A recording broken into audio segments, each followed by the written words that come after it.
Welcome to the West Wing Week, your guide to everything that's happening at 1600 Pennsylvania Avenue. This week, President Obama focused on the situation in Libya, receiving secure communications from his national security team, while the first family visited Latin America, our neighbors bound to us by shared history, values, and interests. They made stops in Brazil, Chile, and El Salvador. That's March 18th to the 24th, or OCONUS 2, Mamalluca.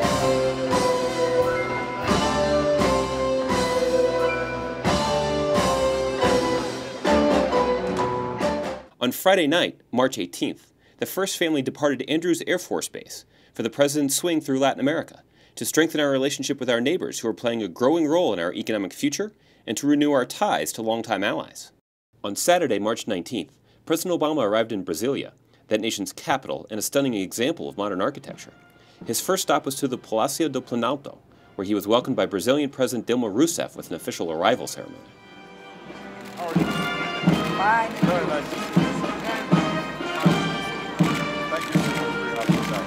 President Rousseff then showed the President and First Lady a special exhibit featuring the work of women Brazilian artists. Yeah, these are beautiful. So these are all women artists? Yes. The two leaders then sat down to discuss a host of regional and global issues, including security, energy, and the indispensable partnership between the two largest economies and the two largest democracies in the Western Hemisphere. And Brazil is my first stop. This is no coincidence. The friendship between the people of the United States and Brazil spans nearly 2 centuries. Presidents Obama and Rousseff then met with a group of Brazilian and American CEOs to discuss the important trade and economic relationship between our nations. Two-way trade between the U.S. and Brazil has doubled in the past decade to more than $80 billion in 2010. It was a theme the President built on later at a business summit held downtown. And for us, this is a job strategy. When our businesses send more products overseas, it supports the workers who make and sell those products. Now, I think most American businessmen who are here understand this. For every $1 billion in U.S. exports, we see 5,000 U.S. jobs.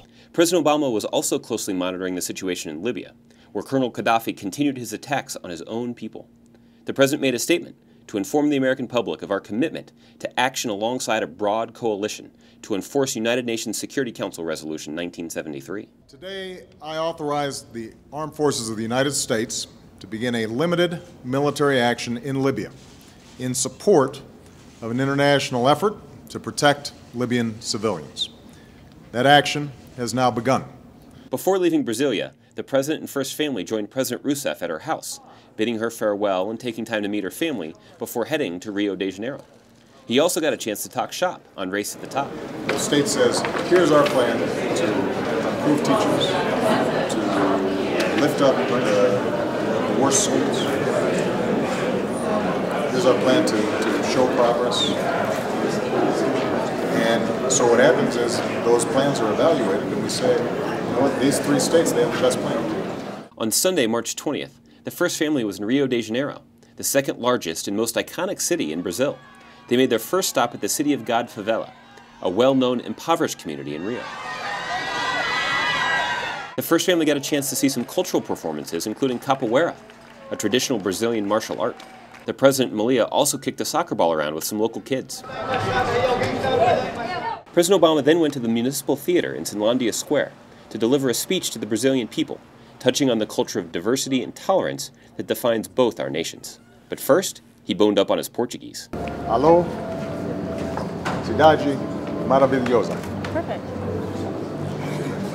We also believe that in nations as big and diverse as ours, shaped by generations of immigrants from every race and faith and background, democracy offers the best hope that every citizen is treated with dignity and respect, and that we can resolve our differences peacefully, that we find strength in our diversity. Later that night, the First Family made their final stop in Brazil, seeing the famous statue Christ the Redeemer that overlooks the city from the top of Corcovado Mountain. Okay, where are we? We're over there. That's where we are. On Monday, March 21st, President Obama arrived in Santiago, the capital of Chile, where he was greeted at an official arrival ceremony at La Moneda Palace. Welcome. Very welcome. Perfect weather. Perfect weather for you. Hello, Michelle. Ah, my friend, how are you? Fine, I'm sorry. Mr. President, Nice to meet you. This is our expert on Latin America. Are you? Yeah, absolutely. He knows everything. So young. Yeah, but he's very good. While the media waited for a joint press conference, President Obama and President Piñera discussed the deep economic ties between our two countries. In fact, since the Chilean Free Trade Agreement was ratified in 2004, trade to Chile has increased 300%, which supports an estimated 70,000 good-paying American jobs. Today, we've proven again that when the United States and Chile work together in a spirit of mutual interest and mutual respect, it's not only good for the peoples of our nations, I believe it's good for the region, and it's good for the world. The president then went to the Centro Cultural Palacio to deliver a speech directly to the people of Chile. But first, he stopped to meet some of the former presidents of Chile, along with their spouses. At a time when people around the world are reaching for their freedoms, Chile shows that, yes, it is possible to transition from dictatorship to democracy and to do so peacefully. Indeed, our marvelous surroundings today, just steps from where Chile lost its democracy decades ago, is a testament to Chile's progress and its undying democratic spirit.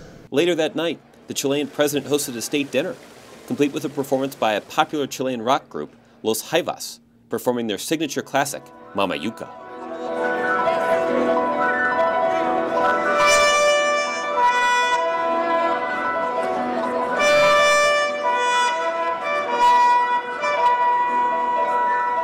On Tuesday, March 22nd, the first family arrived in San Salvador, El Salvador, where they were again honored with an official reception by President Funes and the First Lady of El Salvador.